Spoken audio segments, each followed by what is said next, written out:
नमस्कार students, plus academy Sikar के digital platform पर आप सभी का स्वागत है। और हम रीट लेवल 2 में जो मैथ्स वाला फोर्स है ना उसका डिस्कशन कर रहे हैं। लगातार अपनी 8-10 क्लासें हो गई है।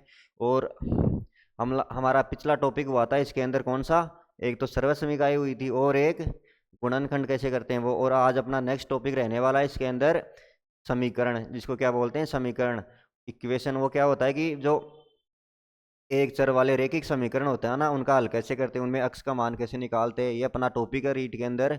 और इसका आज डिस्कशन करेंगे हम, ठीक है ना। एक क्वेश्चन यहाँ से जरूर आता है। तो अपने टॉपिक का नाम तो क्या है, देखो समीकरण। समीकरण क्या होता है, आपको समीकरण क्या होता है, सर्वसमीकाएँ क्या होती है और असमीका क्या होती है, इन सब के बारे में आपको पहले ही क्लास में मैंने बता दिया था कि समीकरण और सर्वसमीका तथा असमीका में अंतर क्या होता है। इन सब का आपको पहले से बता दिया था, ठीक है।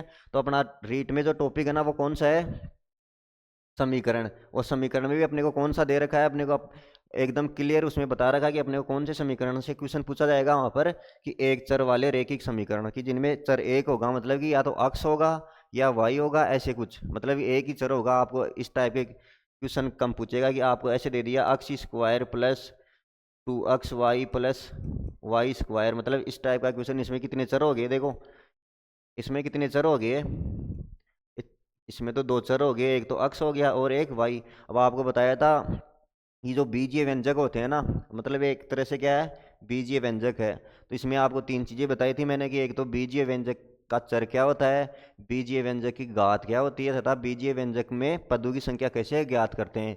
तो किसी को आ रहा है तो बताओ। देखो एक बीजीय व्यंजक है अपने पास, और इसका इसमें चर कितने होंगे, चरों की संख्या कितनी होगी इसमें। देखो एक तो अक्स का चर है और एक वाई का चर है, तो इसमें चरों की संख्या तो होगी दो। और इसमें मतलब इस बीजीय व्यंजक की घात क्या होगी, इसकी घात देखो, ये मतलब जो बीजीय घात की परिभाषा क्या होती है, बीजीय व्यंजक में जो चरों की अधिकतम घात होती है ना, वही उस बीजीय व्यंजक या उस समीकरण की घात होती है, ठीक है।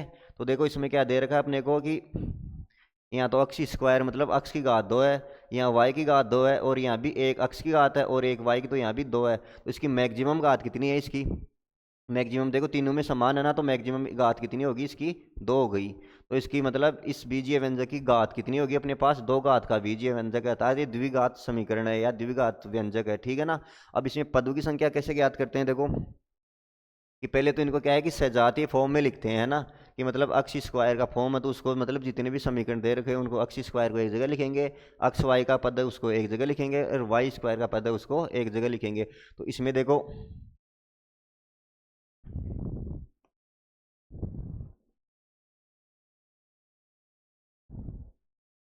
इसमें देखो अपने को क्या दे रखा है, कि पदों की संख्या पूछा है। इसमें क्या, पदों की संख्या,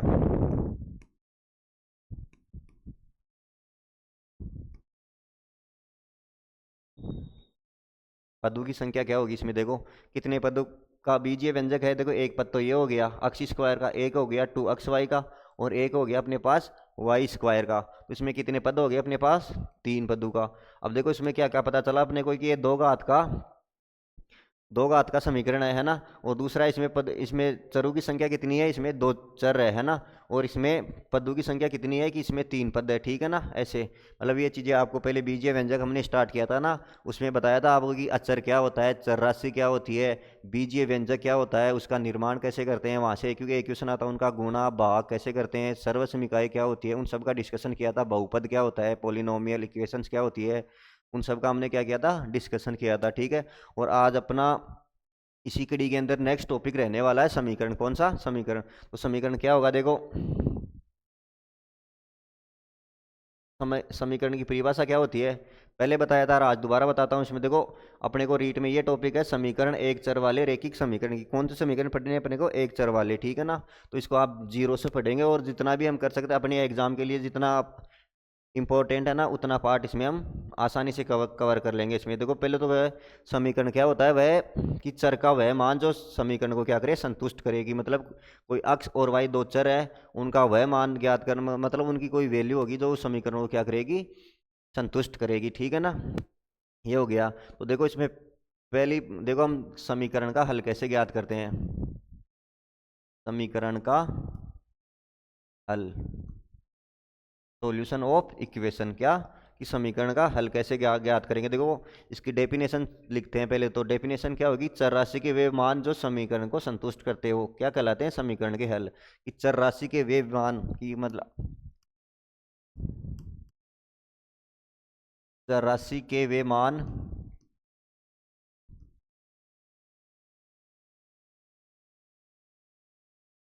जो क्या करते हो, समीकरण को संतुष्ट करते हो। क्या करते हो, समीकरण को संतुष्ट करते हो, उन्हें क्या कहेंगे हम, समीकरण का हल कहेंगे। तो चर राशि के वे मान जो समीकरण को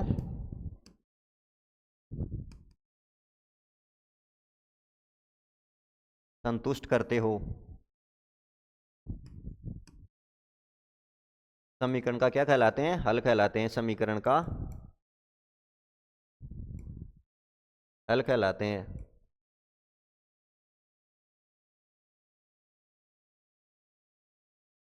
ठीक है ना। कि सॉल्यूशन ऑफ इक्वेशन क्या कहलाते हैं, सॉल्यूशन ऑफ इक्वेशंस, है ना। तो देखो ये तो इसकी डेफिनेशन होगी। आपको एकदम जीरो से बता रहे हैं कि कोई भी चीज़ आपकी स्किप नहीं होगी। अगर आप हमारी क्लास से बैक टू बैक ले रहे हैं ना, तो आपको मतलब स्टेप बाय जैसे हमने जिस क्रम में हमने स्टार्ट किया ना सिलेबस को, उस हिसाब से आप कवर कर रहे हैं ना इसको। अगर आपका पहले पढ़ रखा है आपने, तो आपका रिवीजन हो रहा है शायद, ऐसा कोई नहीं बताएगा आपको। ठीक है ना। तो देखो लिखो अब आगे। अब एग्जाम्पल से समझते हैं कि इसका अर्थ क्या हुआ। कि मतलब कि आपको कोई एग्जाम्पल दे दिया 3x माइनस,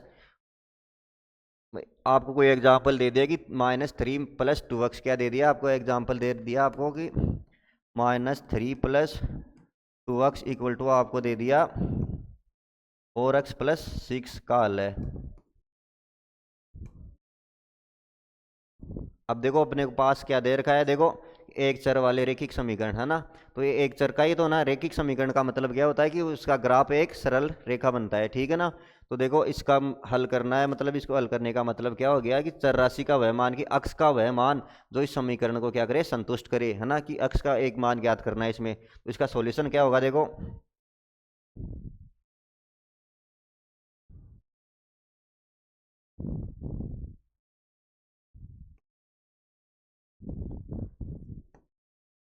निकालो। कि अपने को इनको इंटरचेंज करना है और कुछ नहीं करना है इसमें, एकदम सिंपल फॉर्मूला है।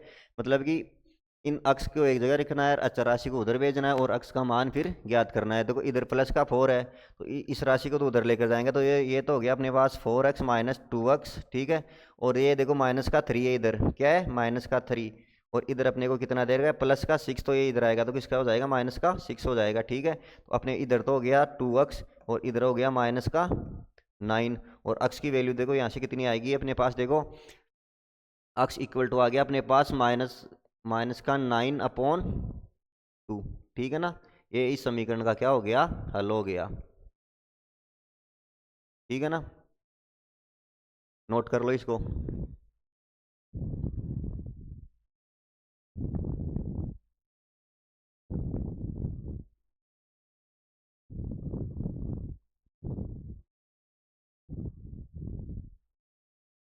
एक क्वेश्चन देखो रीट में पूछा गया था कि आपको मतलब कि क्वेश्चन था समीकरण 3/2x + 5 इक्वल टू दे रखा था अपने को x/2 -1 के हल होंगे। कि अपने को दे रखा था क्वेश्चन क्या, 3/2x - 5 इक्वल टू अपने को दे रखा था x/2 + 1। क्या दे रखा था, x/2 + 1। इसमें क्या पूछा है कि हल होंगे।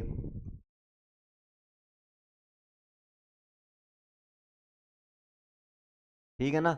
इसका मतलब ये हो गया कि आपको पहले इसका अक्ष का मान निकालना है। और इसका वैसे दे रखा था आपको कि इसके हल होंगे। पहले तो हो गया अद्वितीय हल, ऑप्शन ऐसे थे अद्वितीय।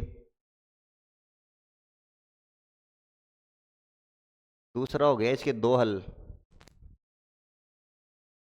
तीसरा ऑप्शन था अपने पास कोई हल नहीं।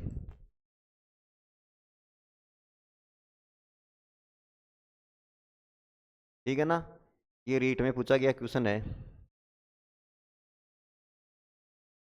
तो इसके लिए क्या करेंगे, देखो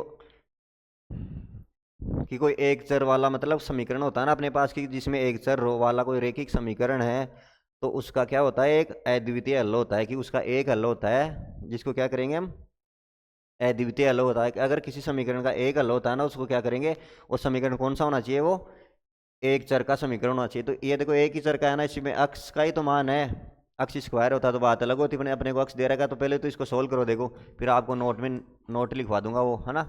वो परिभाषा से हो गया क्वेश्चन। तो ये देखो ये तो हो गया अपने 3/2, इधर हो गया x/2, तो ये इधर आएगा तो ये हो गया 3/2 x माइनस x/2। अब ये कितना है अपने पास, माइनस का 5 है, इधर आएगा तो किसका हो जाएगा, प्लस का हो जाएगा, तो ये 5 + 1 हो गया। अब इधर तो अपने पास हो गया 2x/2 हो गया, इधर हो गया अपने पास 6, तो ये कैंसिल हो गया और अपने पास x की वैल्यू कितनी आ गई, 6 आ गई। तो 6 आ गई मतलब इसका एक कोई हल है, और इसको क्या बोलते हैं, मतलब इसका कोई एक हल प्राप्त हो रहा है तो उसको क्या बोलते हैं हम, अद्वितीय हल। क्या हो गया,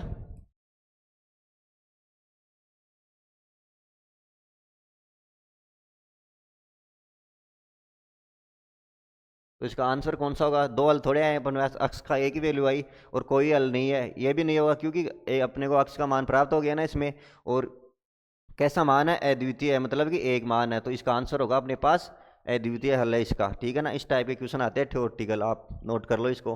अब देखो आपको नोट लिखाता हूँ एक के, इसका नोट क्या है कि जब एक रेखिक, मतलब कि जब एक रेखिक समीकरण में क्या हो कि एक चर का रेखिक समीकरण हो और उसका हल क्या होगा, तब अद्वितीय होगा। जब एक चर के, देखो नोट कर लो इसको,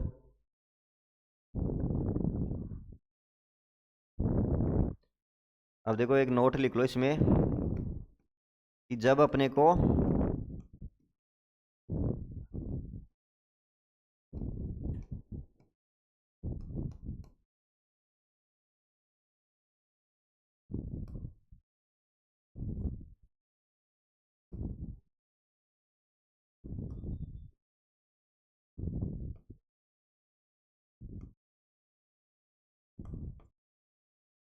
को जब एक चर में हमें एक ही रेखिक समीकरण दिया हुआ होता है तो उसका हल क्या होता है,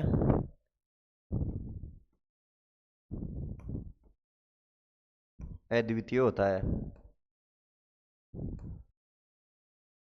अद्वितीय बोल दो या एक ही हल होता है, एक ही हल होता है, ठीक है। नोट कर लो इसको, मतलब इसी परिभाषा से एक क्वेश्चन अपने को वहाँ थ्योरी में पूछ लिया कि, अब आप देखो इसमें एक, अगर यहाँ एक आ जाता तो भी कर सकते थे, अब एक की जगह अपने को क्या दे दिया, अद्वितीय हल दे दिया, ठीक है ना।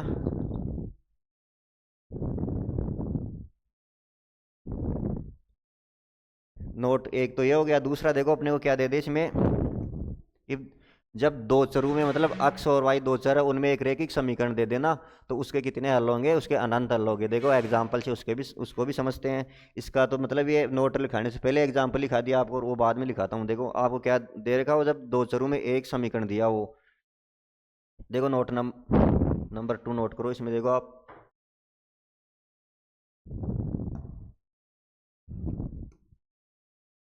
क्या बोल रहा है कि जब दो चरों में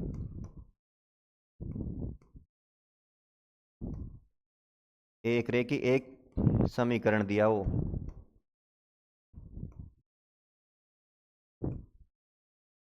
दिया तो क्या होगा उसमें अनंत हल, तो उसके क्या होंगे, अनंत हल होंगे। कितने हल होंगे, अनंत, मतलब कि कोई अनंत बोल दो या अनंत हल होंगे,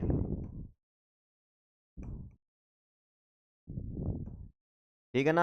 अब देखो इनको नोट कर लो, क्या लिखाया हमने, देखो कि जब एक चर में एक ही रेखिक समीकरण दिया हो तो उसका हल अद्वितीय हल होगा, मतलब उसका एक हल होगा। अक्स का मान, अगर आपको अक्स में दे देता है कोई इक्वेशन तो उसका अक्स का मान निकालना होगा, और ये क्या है, एक ही मान आएगा और अद्वितीय होगा। अगर वाई में देता है तो वाई का मान भी आपके पास एक ही आएगा, और उसको क्या बोलेंगे हम, अद्वितीय या एक हल, ठीक है ना। अब जब आपको दो चरों में एक समीकरण दे दिया, मतलब कि अपने को दो चरों में अक्स और वाई में कोई समीकरण दे देता है, और फिर उसमें पूछता है कि उसके हल हल होंगे, तो उसके हल कितने होंगे, अपने पास अनंत हल होंगे। मतलब कि देखो एग्जाम्पल से समझो इसको,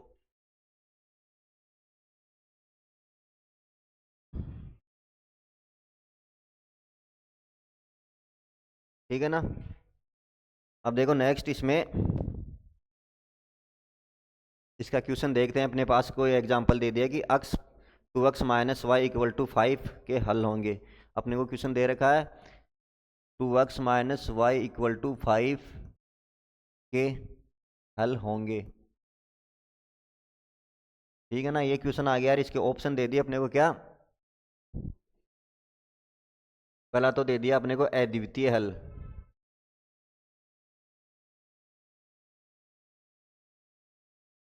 और दूसरा ऑप्शन दे दिया अपने को अनंत, तीसरा हो गया कोई नहीं।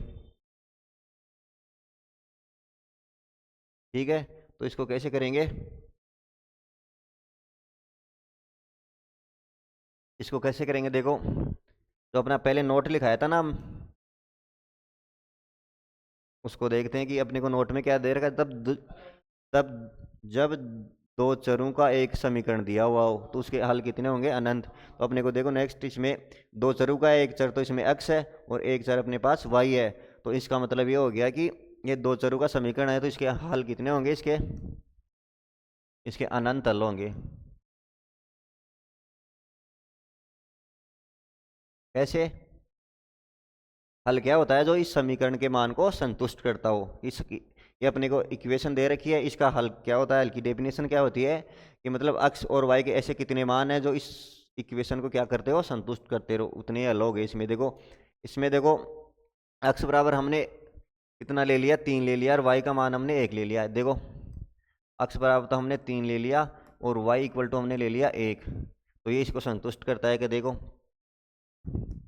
ये तो हो गया 2 × 3 - 1 इक्वल टू 5। मतलब ये हो गया कि ये तो हो गया 6, ये -1 इक्वल टू 5, तो 5 इक्वल टू 5। ठीक है ना, इसका क्या अर्थ हुआ कि x मतलब कि ये हो गया कि 3 और -1 इसका क्या एक हल है। ठीक है ना, इसी प्रकार कोई दूसरी संख्या ले लो कि x की जगह तो हमने ले लिया कि 6 ले लिया, और y की जगह कितना हो गया, -2। अब देखो एक तो ये हो गया, ऐसे मतलब और भी ले लो, मतलब कि आप अनंत लाएंगे, मतलब आप सोचते जाओ और लिखते जाओ कि आपको क्या करता है कि आपको 5 बनाना है इधर, कि इधर LHS में अपने को 5 बनाना है, क्योंकि RHS में भी कितना दिया हुआ है, 5। ठीक है ना, तो अब दूसरा देखो, इसमें मैं ले लेता हूँ कि इसमें x बराबर तो ले लिया मैंने 2 ले लिया, x बराबर तो ले लिया 2, फिर y बराबर ले लिया मैंने -1, तो ये तो कितना हो गया, 4 हो गया, और ये माइनस और माइनस कितना हो गया, प्लस का 1, और इक्वल अपने को 5 दे रखा है, तो ये कितना होगा, 5 बराबर 5। एक हल ये हो गया, मतलब एक तो ये हो गया अपने पास, और एक ही अपने पास क्या आ गया, 2 - 1 आ गया। इसी प्रकार मतलब ये बहुत सारे हल होंगे इसके, मतलब आप कोई भी संख्या ले सकते हैं, और अपने को क्या बनाना है कि इन दोनों का मतलब 2x - y इक्वल टू 5 निकालना होता है ना। तो इसके कितने हल होंगे, कोई फिक्स थोड़ी है कि मतलब मैंने तो नॉर्मली ये दो संख्या ले ली, और कोई भी संख्या ले सकते हैं इसमें, है ना। मतलब आप कोई भी संख्या ले लो, और अपने को क्या बनाना है, इतना ही पता रखोगे अपने को यहाँ 5 बनाना है। क्यों, क्योंकि ये दो चर का एक मतलब दो चरों का मतलब एक रैखिक समीकरण है, तो उसके हल कितने होंगे, अनंत हल होंगे। ठीक है ना, तो इसका आंसर क्या होगा अपने 2 सही होगा इसमें। इस टाइप के क्वेश्चन आते हैं, आपको एकदम बेसिक से आ गया ना, देखो क्वेश्चन ऐसे आते हैं कि ये कोई ज़रूरी नहीं है कि आपको समीकरणों का हल ज्ञात करना आना, मतलब उनको सरल करना आना हो, या फिर उनके मूल कैसे ज्ञात करते हैं, या फिर मूल दिए हुए हैं तो समीकरण कैसे निकालते हैं, मतलब वो हायर चीज़ों से कोई मतलब नहीं है अपने को, कि मतलब उनके साथ साथ अपने को बेसिक पता होना चाहिए, तभी क्या है इस टॉपिक को हम अच्छे से कर लेंगे और अपना क्वेश्चन सही होने के चांस रहते हैं। ठीक है, इसको नोट कर लो आप। अब देखो रीट में किस किस टाइप के क्वेश्चन आते हैं वो बताता हूँ आपको।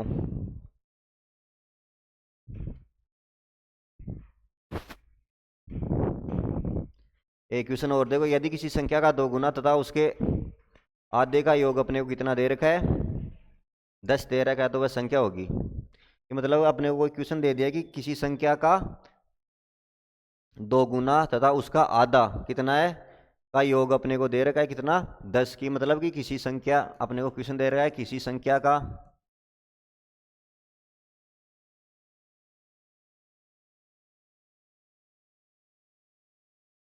दो गुना तथा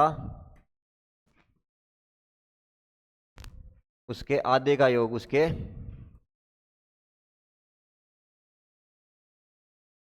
योग अपने को कितना दे रखा है, 10, तो वह संख्या होगी। तो वह संख्या क्या है, तो संख्या होगी।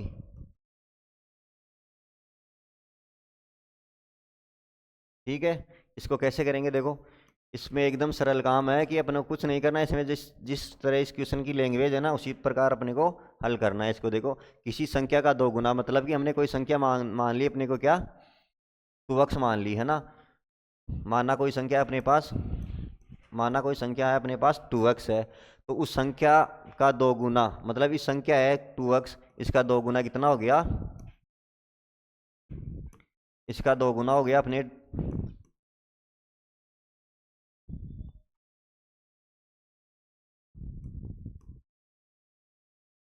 कितना हो गया 4x हो गया, इसका दो गुना है ना। अगर ये 4x हो गया ना, तथा उसके आधे का मतलब 4x के आधे का नहीं, उस संख्या के आधा है ना, उस संख्या का आधा कितना हो गया अपने पास, ये है 2x संख्या है, तो अपने इसका आधा क्या होगा, 2x का आधा, 2x का आधा हो गया 2x/2, मतलब कि अपने पास x दे रखा है। अब इसमें देखो आगे, मतलब जैसे इस क्वेश्चन में बोल रहा है ना, वैसे वैसे अपन को करना है इसको, और इसका आंसर अपने को आ जाएगा। ठीक है, अब ये बोल रहा है कि इनका योग, मतलब कि इसका दो गुने का और इसके आधे का योग कितना दे रखा है अपने को, 10 दे रखा है, तो वह संख्या होगी। ठीक है ना, तो अपने को क्या दे रखा है कि इसका दुगुना तो हो गया 4x, और इसका आधा कितना हो गया संख्या का x, इसका योग अपने को 10 दे रखा है। ठीक है, तो ये तो हो गया 5x इक्वल टू अपने पास हो गया 10। ठीक है, तो ये हो गया x का मान, यहाँ से कितना आ गया अपने पास, 2 आ गया। ठीक है, x का मान कितना आ गया अपने पास, x इक्वल टू आ गया अपने पास 2, तो वह संख्या होगी, है ना।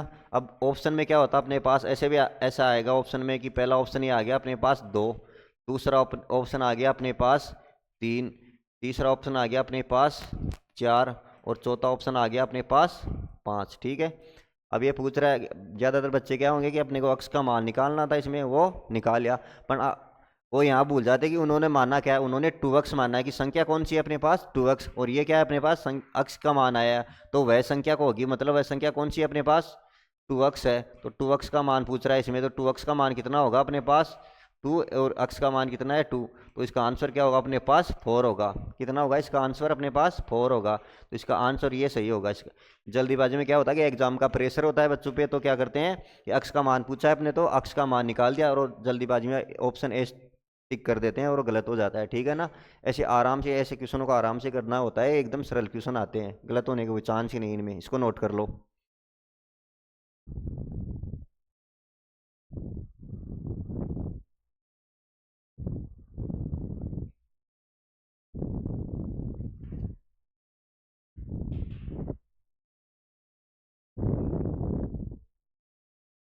दूसरा क्वेश्चन देखो, इसमें वह संख्या ज्ञात कीजिए जिसका एक चौथाई क्या है 7 से 3 अधिक है, ऐसे आ गई, मतलब लैंग्वेज टाइप में आएंगे आपको। वह संख्या ज्ञात कीजिए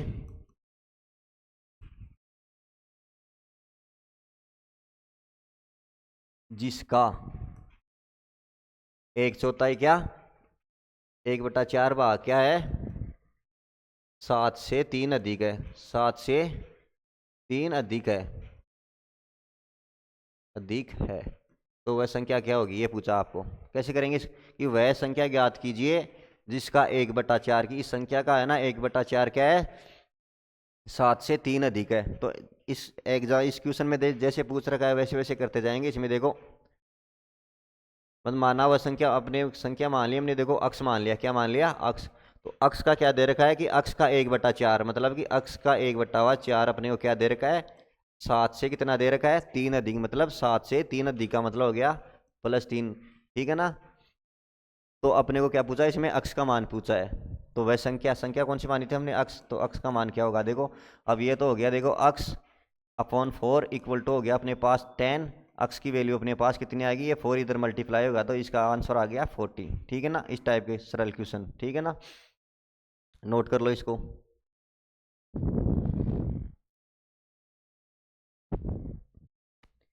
फिर अपने को क्या पूछा, एक चर वाले रैखिक समीकरण। ठीक है ना, ये तो आपको बेसिक जानकारी होनी चाहिए कि समीकरण से किस प्रकार के क्वेश्चन पूछते हैं, और अपना मेन टॉपिक क्या है, एक चर वाले रैखिक समीकरण, तो इसको क्या लिखेंगे हम, अपना टॉपिक रहेगा रैखिक समीकरण, क्या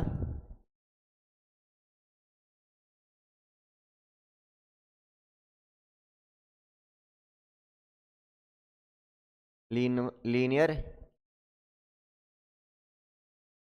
लीनियर इक्वेशन क्या बोलते हैं? लीनियर इक्वेशन या रैखिक समीकरण। रैखिक समीकरण की परिभाषा क्या होती है बताओ?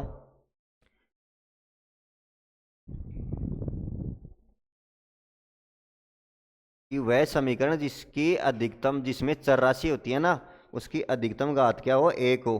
अर्थात वह समीकरण जिसमें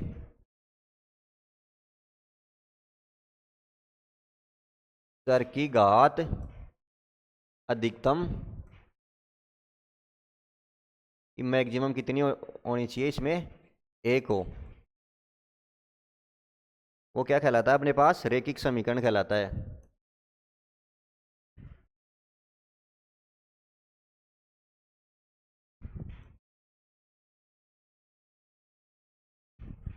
ठीक है, एक तो ये हो गया। दूसरा इसमें देखो क्या होता है कि ये रैखिक रैखिक समीकरण किससे कहते हैं?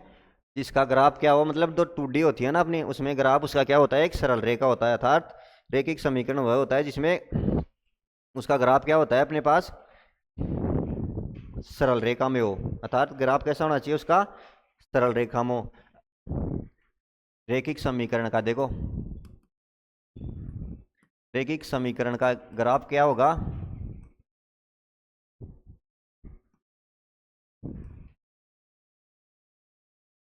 सरल रेखा होता है। क्या होता है?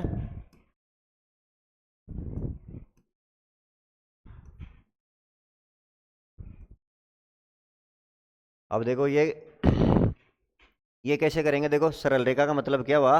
ये एक लाइन रहेगी, स्ट्रेट लाइन रहेगी। ऐसे भी हो सकती है, लंबवत भी हो सकती है, कैसे भी, है ना? ठीक है ना? तो देखो एग्जाम्पल से इसको समझते हैं कि ये क्या बोलना चाह रहा है। कि अपने पास समीकरण कौन कौन से होते हैं? दो होते हैं रैखिक समीकरण, एक तो, और एक युगपत समीकरण। फिर हम थोड़ा सा डिस्कशन हम द्विघात समीकरण का भी कर लेंगे कि दो घात वाला समीकरण होता है ना, अक्ष स्क्वायर वाला, उसको कैसे हल करते हैं, उसके मूल क्या होते हैं, मूल को कैसे निकालते हैं, श्रीधर आचार्य विधि क्या होती है। ठीक है ना? कि दो मूल दिए हुए हो आपको और उस समीकरण का मान पूछ रहा हो तो कैसे निकालेंगे। ठीक है ना? ये सब चीज़ें डिस्कस करेंगे उसमें। ठीक है ना? तो ये देखो कोई एग्जाम्पल दे दिया हमने कि अक्स, मतलब दो तीन एग्जाम्पल देखता हूँ मैं इसमें। देखो पहला अपने को दे दिया अक्स प्लस 5 = 0। दूसरा दे दिया अपने को अक्स प्लस वाई =10। ठीक है ना? अब देखो ये कौन से समीकरण हो गए? रैखिक समीकरण। रैखिक समीकरण कैसे होंगे? ये देखो दो दो ऑप्शन अपने पास, तो या तो ये परिभाषा याद है तो आपको कर दोगे, या फिर आपको ये पता है कि इनका ग्राफ क्या होता है? एक सरल रेखा होता है। ग्राफ क्या होता है इसका? सरल रेखा था। कि मतलब ये देखो ये कोई 2D होगी तो या तो ग्राफ ऐसे होगा या फिर ग्राफ ऐसे हो सकता है। मतलब एक सरल रेखा होगी ना ये, इनका ग्राफ ऐसे नहीं होगा, जैसे ऐसे ग्राफ नहीं होगा इनका, इस टाइप से ग्राफ नहीं होगा इनका, मतलब वक्र रेखीय के ग्राफ नहीं होंगे इसमें, डायरेक्ट एक स्ट्रेट लाइन होगी। ठीक है ना? तो देखो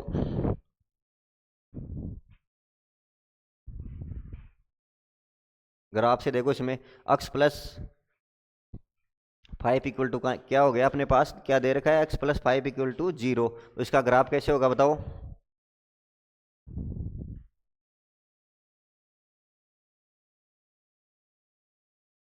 इसको हल करो। देखो अक्स का मान निकालो यहाँ से। अक्स का मान क्या होगा इसमें? अक्स बराबर -5। तो इसका ग्राफ क्या होगा? ये तो हो गया वाई एक्स और ये हो गया अपने पास अक्स अक्स। ये तो हो गया अपने पास अक्स एक्सिस। इस पे तो अक्स के मान आएंगे और इसके अंदर आएंगे अपने पास वाई के मान। तो ये अपने को क्या दे रखा है? इधर तो थे नेगेटिव वैल्यूज होती है इधर तो, और इधर इसमें क्या होती है? पॉजिटिव। और ऊपर वाई के ऊपर तो होती है पॉजिटिव और नीचे क्या होती है? Negative value. ये आपको पता है ना? अब अपने को क्या है? x बराबर -5। x बराबर -5, देखो ये -1 हो गया है यहाँ पर देखो ये -2 हो गया, ये -3 हो गया, ये -4 हो गया और ये -5 हो गया। ठीक है? तो ग्राफ कैसे आएगा इसमें? x बराबर -5 का मतलब हो गया अपने पास, देखो ये इसका ग्राफ हो गया x बराबर -5। तो ये ग्राफ कैसा है? देखो एकदम सरल रेखा है ना, तो इसका मतलब ये हो गया। अब दूसरे में देखो इसमें x + y बराबर क्या दे रखा है अपने को? 10 दे रखा है। तो इसको सारणी बना के हल करेंगे, सारणी से x और y के मान निकालेंगे, फिर उनको क्या करेंगे? ग्राफ पर डिनोट करेंगे और देखते हैं कि इसकी सरल रेखा ग्राफ आता है तो ये क्या हो गया? एक रैखिक समीकरण हो गया। अगर सरल रेखा ग्राफ नहीं आता है तो क्या होगा? ये फिर रैखिक समीकरण नहीं होगा। देखो परिभाषा क्या है? वह समीकरण जिसमें चर की घात एक, अधिकतम घात कितनी हो एक। देखो इसमें चर की अधिकतम घात कितनी है एक। ये नहीं बोल रहा है कि इसमें एक से अधिक चर नहीं हो सकते हैं, इसमें ज़रूर हो सकते हैं, पर इस इन उनकी घात क्या होनी चाहिए, हमेशा एक होनी चाहिए मैक्सिमम। तो इसमें देखो x की पावर कितनी है अपने पास, एक है, और यहाँ देखो y की पावर मैक्सिमम कितनी है अपने पास, एक। तो ये क्या है, इस डेफिनेशन तो अपने को पता चल गया कि यह एक रैखिक समीकरण है। और इसका ग्राफ बना के देखते हैं। देखो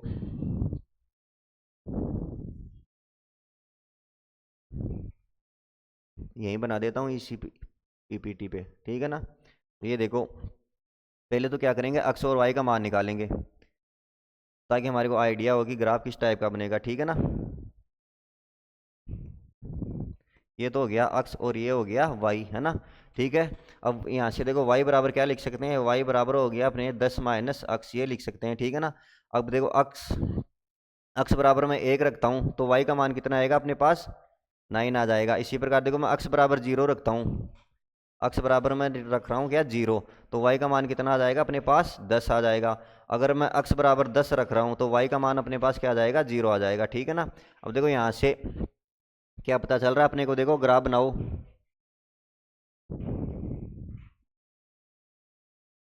ठीक है, ये तो हो गया अक्स अक्स अक्स अक्स डेस हो गया ये तो, फिर ये हो गया वाई डेस, ठीक है।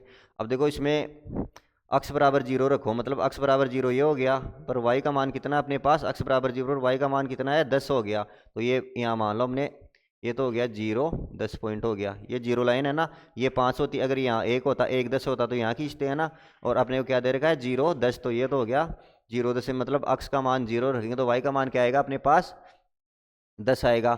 और अगर अक्स का मान हम 10 रखते हैं, मतलब अक्स इक्वल टू क्या होगा, इधर पॉजिटिव संख्या है ना, तो इधर अक्स का मान अगर हम 10 रखते हैं तो वाई का मान अपने पास कितना आएगा 0 आएगा। तो वाई का मान इस अक्स एक्सिस पर वाई का मान क्या होता है मतलब कि देखो ये इतना ही ध्यान रखो आप तो कि अक्स अक्स पर है ना, तो वाई का मान तो होता है 0, और वाई एक्स पर अक्स का मान क्या होगा 0 होगा। तो ये है अक्स अक्स, इस पर वाई का मान 0 रखा हमने, तो क्या होगा अपने पास, अक्स का मान 0 रखा तो अपने पास आ गया वाई का मान 10, और अगर अक्स का मान 10 रखेंगे तो वाई का मान कितना आ जाएगा अपने पास 0। तो ये कौन सा पॉइंट हो गया अपने पास 10 0 का पॉइंट हो गया, ठीक है ना। ये 10 रेखा होगी और ये y बराबर 0। अब देखो इन दोनों पॉइंट्स को मिला दो, एक पॉइंट तो ये हो गया अपना और एक पॉइंट ये, तो इनको मिला दो, देखो क्या होगा,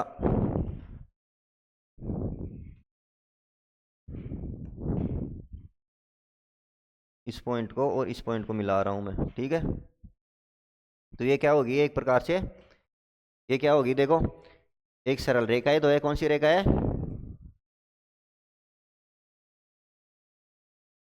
तो इसका ग्राफ क्या प्राप्त हुआ है, में एक सरल रेखा प्राप्त हुआ है, क्या हुआ है सरल रेखा प्राप्त हुआ है। और ये बोलना भी क्या चाह रहा है कि रैखिक समीकरण का ग्राफ क्या होता है, एक सरल रेखा होता है, ठीक है ना।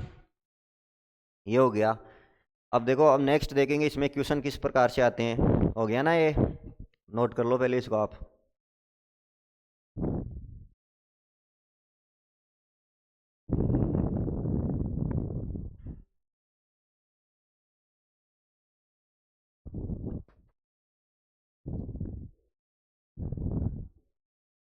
देखो अपने को कोई क्वेश्चन दे दिया क्या, x plus y equal to 10 दे दिया, के हल है,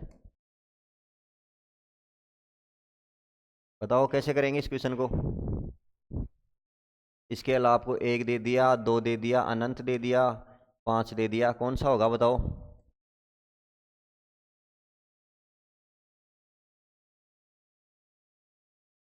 बताओ क्या होगा इसमें, ये देखो x प्लस वाई मतलब ये क्या है, दो चरों में एक रैखिक समीकरण है, दो चरों में क्या है एक रैखिक समीकरण है, तो इसके हल कितने होते हैं अनंत होते हैं। देखो पहले आपको बताया मैंने नोट लगा के,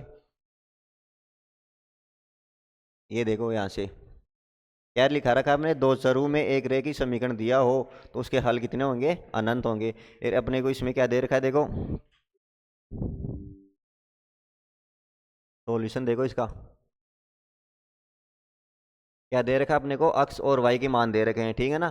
तो मतलब कि दो चरों में एक रैखिक समीकरण है, ये रैखिक समीकरण क्या होता है जिसमें चर राशि की अधिकतम घात कितनी होनी चाहिए, एक होनी चाहिए। तो देखो यहाँ एक है x का मान और यहाँ भी y की घात एक है, तो ये क्या है एक रैखिक समीकरण है। और इसके हल है, हल कितने होंगे, ना तो एक होगा ना दो होगा, कितने हल होंगे इसमें, बहुत सारे हल होंगे, अनंत हल होंगे, अर्थात इसमें कोई भी वैल्यू रखे देख लो, x plus y equal to 10 के अंदर x और y की दो वैल्यू ऐसी रखो इसका मान 10 आ जाए। तो क्या क्या रख सकते हैं, देखो एक तो मैं x का मान तो 9 रखूंगा और y का 1, और इसका x का 1 और y का 9 रख दूं, या फिर 5 और 5 रख दूं, या फिर 6 और 4 रख दूं, मतलब ऐसे कि बहुत सारे मान हो गए, ठीक है ना। ऐसे बहुत सारे मान हैं जो इसमें रखेंगे तो अपना क्या आएगा, x आएगा। अब माइनस वाले रखे देख लो इसमें कि अगर मैं माइनस के 10 रख रहा हूँ इसका मान, तो y का मान क्या रखूंगा इसमें प्लस का 20, तभी तो अपने को क्या आएगा 10 आएगा इसका आंसर। तो 10 बराबर 10 हो जाएगा ये। इसके अनंत हल हो गए, मतलब कि आपको ये नोट को याद रखना पड़ेगा, है ना। अब नेक्स्ट देखो इसमें, नेक्स्ट आपको दे रखा है युगपत समीकरण, है ना। कि युगपत समीकरण क्या होता है। अब ये थोड़ा इंपॉर्टेंट पार्ट है कि ये क्या है कि दो चरों में, मतलब कि दो चरों में हो गया कि x और y में अपने को क्या है दो समीकरण एक साथ दिए हुए होते हैं ना, तो उनको क्या क्या बोलेंगे हम, युगपत समीकरण। की मतलब अपने को दो समीकरण दे दिए एक साथ कि ax plus b y plus c equal to 0, और दूसरा दे दिया अपने को a2x plus b2y plus c2 equal to 0। अगर ये दो समीकरण एक साथ दे देते हैं तो इनको क्या बोलेंगे हम, युगपत समीकरण बोलेंगे। तो इसकी डेफिनेशन लिखो, देखो युगपत समीकरण क्या होता है।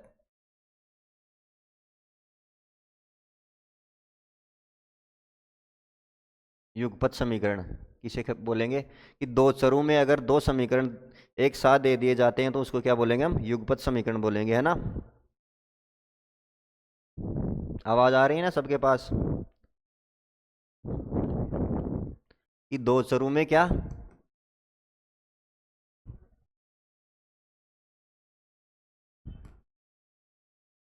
दो समीकरण एक साथ दिए हो ये हो,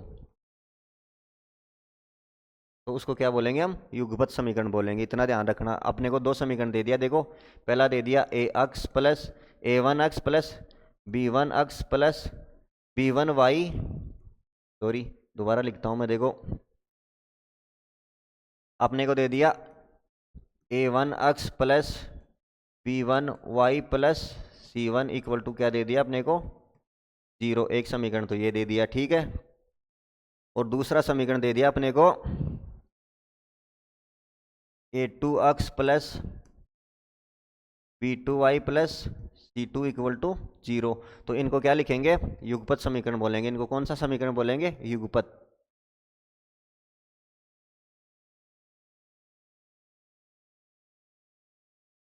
कैसे होगा, देखो कि दो चरों में दो समीकरण एक साथ दिए हुए हो, देखो एक साथ दिए हो, ठीक है ना।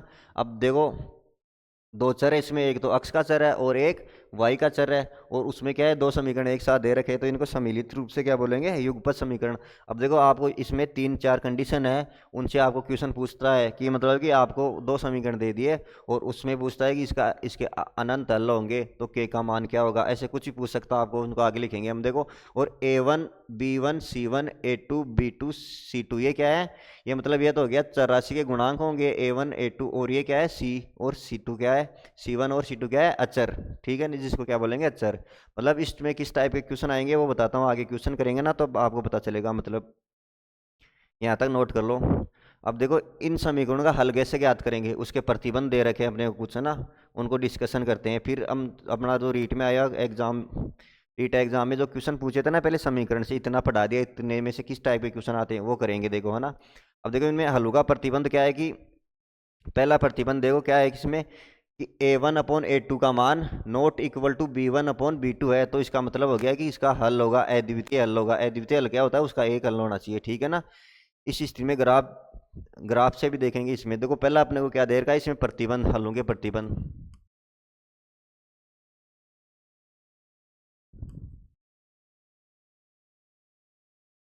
ठीक है ना।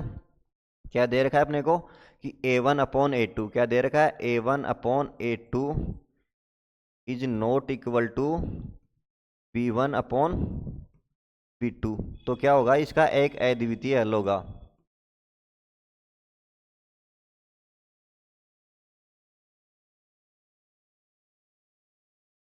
इतना ध्यान रखना। अगर आपको किसी, मतलब आपको दो समीकरण दे देंगे और ये बोलेगा कि इन दोनों समीकरण, दो युगपत, मतलब युगपत समीकरण दे दिया आपको, ऐसे क्वेश्चन आएगा कि युगपत समीकरण 2x plus 3y plus 5 equal to 0 and 3x plus 4y plus 7 equal to 0, ये दोनों है ना।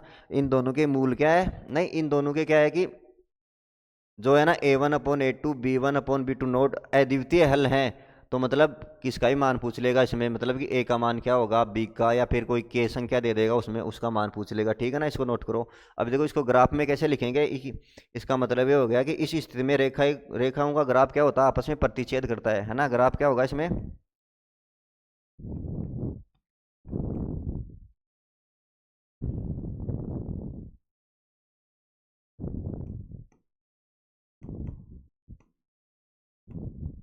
रेखाओं का ग्राफ ना किसी बिंदु पर क्या करेगा, प्रतिच्छेद करेगा।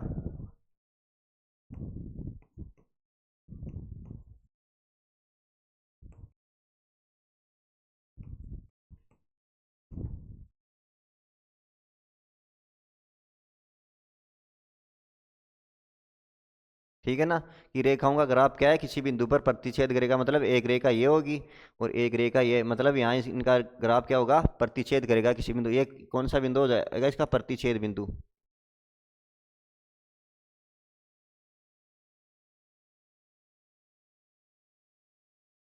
इंटरसेक्ट पॉइंट, ठीक है ना। क्या बोलेंगे, प्रतिच्छेद बिंदु, इसको लिखो।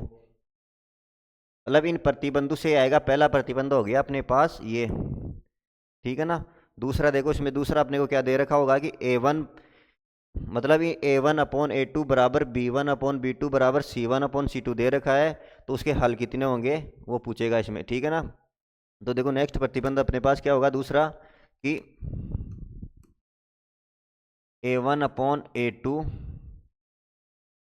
Equal to b1/b2 equal to c1/c2। तो इसका हल क्या होगा, इसका अनंत हल होंगे इसके,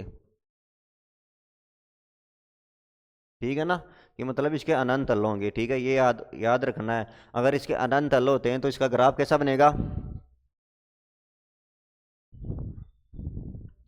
इसका ग्राफ बनेगा संपत्ति। ग्राफ कैसा बनेगा इसका,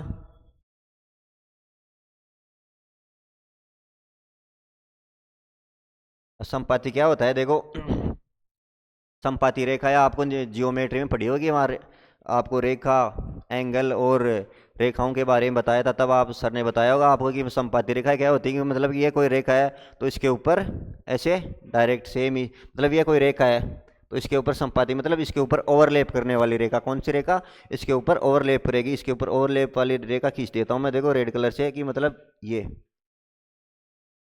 मतलब कि जो पहले समीकरण का ग्राफ होगा ना वही दूसरे समीकरण का ग्राफ होगा, ठीक है। ये बोलना चाह रहा है इसमें, नोट कर लो इसको।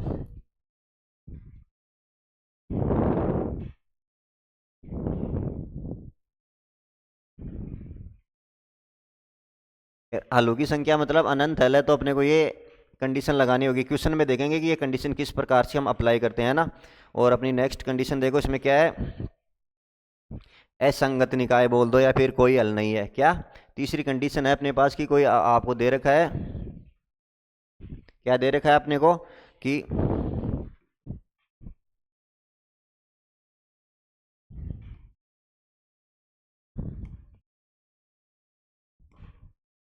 असंगत निकाय हो या कोई हल नहीं।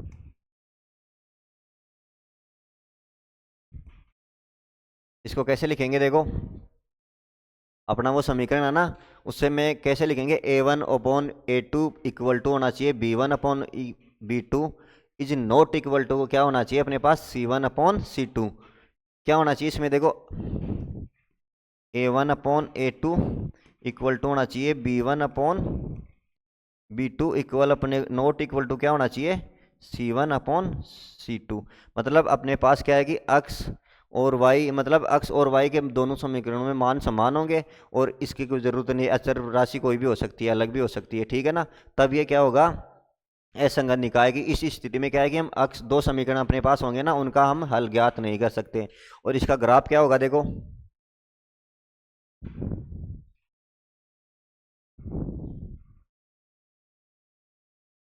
ग्राफ देखो, इसका ग्राफ कैसा, ग्राफ क्या होगा इसका, समानांतर होगा।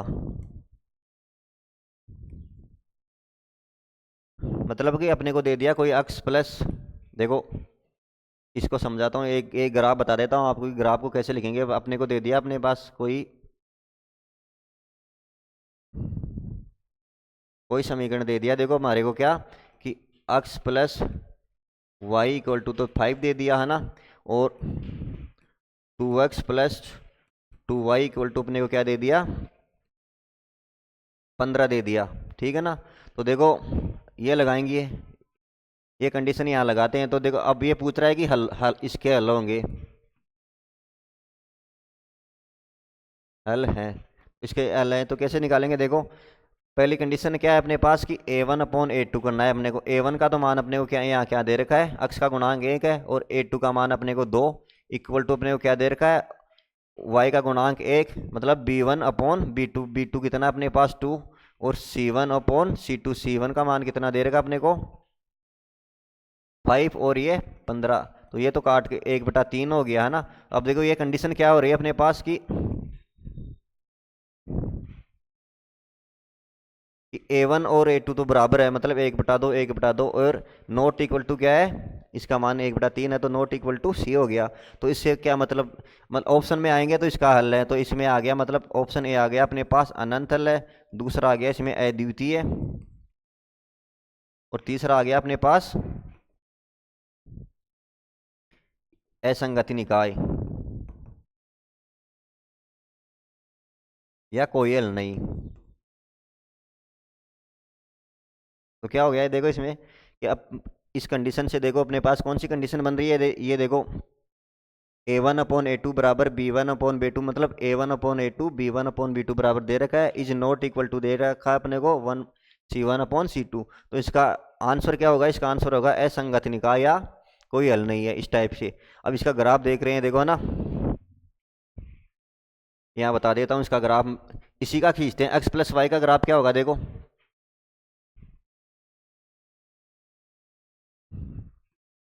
x प्लस वाई का ग्राफ, देखो एक ही ग्राफ पे खींचता हूँ मैं। देखो x प्लस वाई का ग्राफ तो क्या होगा, ये हो गया सरल रेखा होगी, ठीक है ना। इसी प्रकार देखो 2x प्लस वाई का मतलब ये तो हो गया एक, ये तो एक ग्राफ हो गया। अगर ये इसका जस्ट दुगना है ना ये देखो, तो इसका ये ग्राफ कैसे आएगा, इसके समानांतर ही आएगा ये, ठीक है ना। तो ये ग्राफ क्या होंगे, दोनों आपस में समानांतर होते हैं, ठीक है। तो देखो मैं ग्राफ के लिए लिखा दिया आपको क्या, इनके ग्राफ आपस में क्या होंगे, समानांतर होंगे, ठीक है। तो देखो ग्राफ लिखो इसका समानांतर, मतलब एक रेखा ये होगी तो दूसरी इसके एकदम पैरेलल होगी, ठीक है ना। अब ये आपको एक नॉर्मल बताए थे कि ये सब चीज़ें आपको आगे क्वेश्चन करवाएंगे ना उनमें बताएंगे, ठीक है ना। ये 3 कंडीशन होगी अपने पास, इनकी सहायता से इसमें क्या है क्वेश्चन पूछता है। अब हम क्या करेंगे, जो अपने रीट में क्वेश्चन सरल रेखा से जो क्वेश्चन आते हैं ना, समीकरण से, एक चर वाले रेखिक समीकरण से किस टाइप के क्वेश्चन आते हैं उनका डिस्कशन करेंगे, ठीक है ना। कल इसका एक एग्जाम्पल बताऊंगा और आपको डिटेल से समझाऊंगा कि कैसे कैसे होता है, ठीक है ना।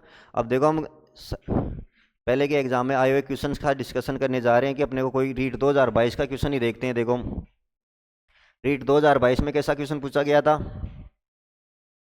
एक दो क्वेश्चन करवा देता हूँ आपको, है ना। कि रीट इसमें दे रखा था अपने को 2/x-4, क्या 2/x-4 प्लस 2/3x-4 प्लस अपने को दे रखा था 2/2x-6 इक्वल टू अपने को क्या दे रखा था 0। क्या दे रखा था, 0 का हल है, 0 का हल है,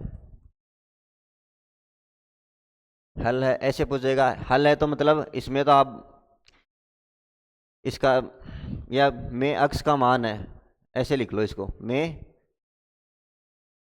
अक्ष होगा या अक्ष इक्वल टू क्या होगा। देखो कैसे हल करेंगे इसको, एक बेसिक से क्वेश्चन आया है ना। देखो तो अपने जहाँ से समीकरण को स्टार्ट किया कि किस प्रकार से इसको अक्ष का मान निकालते हैं, वहीं से डायरेक्ट देखो क्वेश्चन आ गया ना। ये रीट 2022 का क्वेश्चन है, तो इसको हल कैसे करेंगे देखो बताओ। यहाँ देखो इनके अंश और अलग अलग हैं क्या, तो देखो यहाँ लघुत्तम लेते हैं। लघुत्तम तो क्या हो गया, देखो अपने पास हो गया इसमें 3x-4 हो गया और 2x-6 हो गया ना। अब देखो ये लघुत्तम ले लिया तो ये तो संख्या इससे मल्टीप्लाई हो जाएगी, ये संख्या इससे मल्टीप्लाई हो जाएगी, ठीक है। बराबर अपने को 0 दे ही रखा है, तो ये तो हो गया 2 कोष्टक 2x माइनस 6 हो गया प्लस ये 2 कोष्टक 3x माइनस 4 इक्वल टू 0। ठीक है, अब देखो ये नीचे वाला पोर्शन अगर इधर आके 0 से मल्टीप्लाई होता है तो मतलब कोई किसी भी संख्या को हम 0 से मल्टीप्लाई करेंगे तो क्या होगा, उसका मान 0 हो जाता है, उसका मान क्या हो जाता है 0। ठीक है ना, तो ये देखो ये पोर्शन इधर आएगा तो 0 हो जाएगा और अपने पास क्या बचेगा, देखो अपने आप 2 कोष्टक 2x minus 6 plus 2 कोष्टक 3x minus 4 ये बचा इक्वल टू अपने को 0 दे रखा है। अब इसको हल करना है और x का मान निकालना है इसमें। तो ये तो हो गया अपने पास 4x हो गया और इधर देखो अपने पास हो गया ये 12 हो गया प्लस ये कितना हो गया अपने पास 6x और ये माइनस के 12 हो गया। ठीक है, सॉरी ये माइनस के 8 हो गया इक्वल टू अपने को क्या दे रखा है 0, है ना। अब देखो ये तो हो गया 4 और 6 कितने हो गए 10x और इधर देखो अपने पास ये कितना हो गया 20 हो गया, क्या 12 और 8 कितना हो गया 20 हो गया और माइनस का 20 है, अगर उधर जाएगा तो प्लस का हो जाएगा। ठीक है, अब यहाँ से x का मान कितना आ रहा है अपने पास 2 आ रहा है। इस टाइप के क्वेश्चन आते हैं रीट में, एकदम नॉर्मल क्वेश्चन है, सरल, नोट कर लो आप इसको। ये तो एक चर वाला हो गया, मतलब इसमें एक ही चर है x, है ना। और दो चर वाले क्वेश्चन भी आते हैं, रीट 2017 में पूछा गया था, वो क्वेश्चन भी करवाता हूँ आपको, देखो नोट कर लिया। अब देखो अपने को रीट 2017 में question 2x minus 3y equal to अपने को दे रखा था 79, एक समीकरण तो ये था, है ना। और दूसरा अपने को क्या दे रखा था x plus 6y and x plus 6y equal to अपने को दे रखा था 47। और इसमें क्या पूछ रहा था अपने को x माइनस वाई पूछ रहा था, इसमें x माइनस वाई पूछ लिया ना। ये भी पूछ सकता आपको, या x और y की वैल्यू अलग अलग पूछ सकता है ऐसे, मतलब है ना। ये क्वेश्चन था अपने रीट 2017 का। ठीक है ना, इसमें से एकदम सरल क्वेश्चन आते हैं, बस आपको पता होना चाहिए कि समीकरणों को हल कैसे करते हैं, कि रैखिक समीकरणों का हल कैसे करते हैं। जो 2-3 कंडीशन बताई थी आपको वो आपको पता होनी चाहिए ना। अब देखो इसको कैसे करेंगे, अब देखो आगे आपको बताएंगे कि जो द्विघात समीकरण है या रैखिक समीकरण उनको हल करने की 3 विधियां होती है, उनसे भी 1-2 क्वेश्चन करेंगे। प्रतिस्थापन विधि कौन सी होती है, गुणनखंड विधि कौन सी होती है, वज्र गुणन विधि कौन सी होती है, इन सब का डिस्कशन करेंगे हम ना। तो देखो इसको, ये तो हो गया 2x minus 3y equal to अपने को दे रखा है 79, कितना 2x minus 3y equal to अपने को दे रखा है 79 और x plus 6y equal to देख रखा है 47। अब क्या करेंगे, देखो इसको 2 से मल्टीप्लाई करता हूँ मैं, इधर से 2 और इधर भी 2 से मल्टीप्लाई करता हूँ, तो ये क्या हो गया, ये तो हो गया 2x और ये कितना हो गया प्लस का 12y इक्वल टू ये कितना हो गया 4 और 94 हो गया क्या। अब देखो इसमें से इसको घटा दूंगा, मतलब इसमें क्या करता है अपने को x की वैल्यू को एलिमिनेट करना है और y की निकालनी है, और एक बार क्या करना है फिर y की वैल्यू को एलिमिनेट करके x की वैल्यू निकालनी है, इतना ही काम है इसमें, है ना। तो ये देखो ये तो क्या हो गया अपने पास,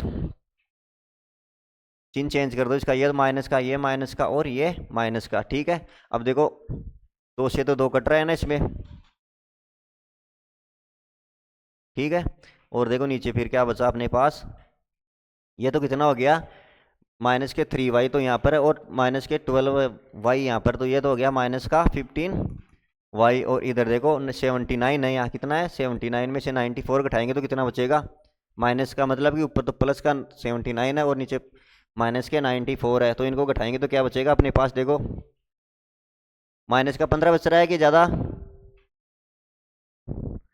ये हो गया माइनस का 15। ठीक है ना, घटा के देख लो 94 में से 79 को घटा लो क्या बच रहा है इसमें, देखो 14 ये तो हो गया 5 या 8 8 1 किसका है, ये माइनस का ये प्लस का, तो ये माइनस के कितने बच गए अपने पास 90, ये 15 हो गया। ठीक है, अब देखो ये प्लस हो गया और ये इससे कैंसिल हो गया, तो y की वैल्यू अपने पास कितनी आ गई 1 आ गई, y की वैल्यू कितनी आ गई अपने पास 1 आ गई।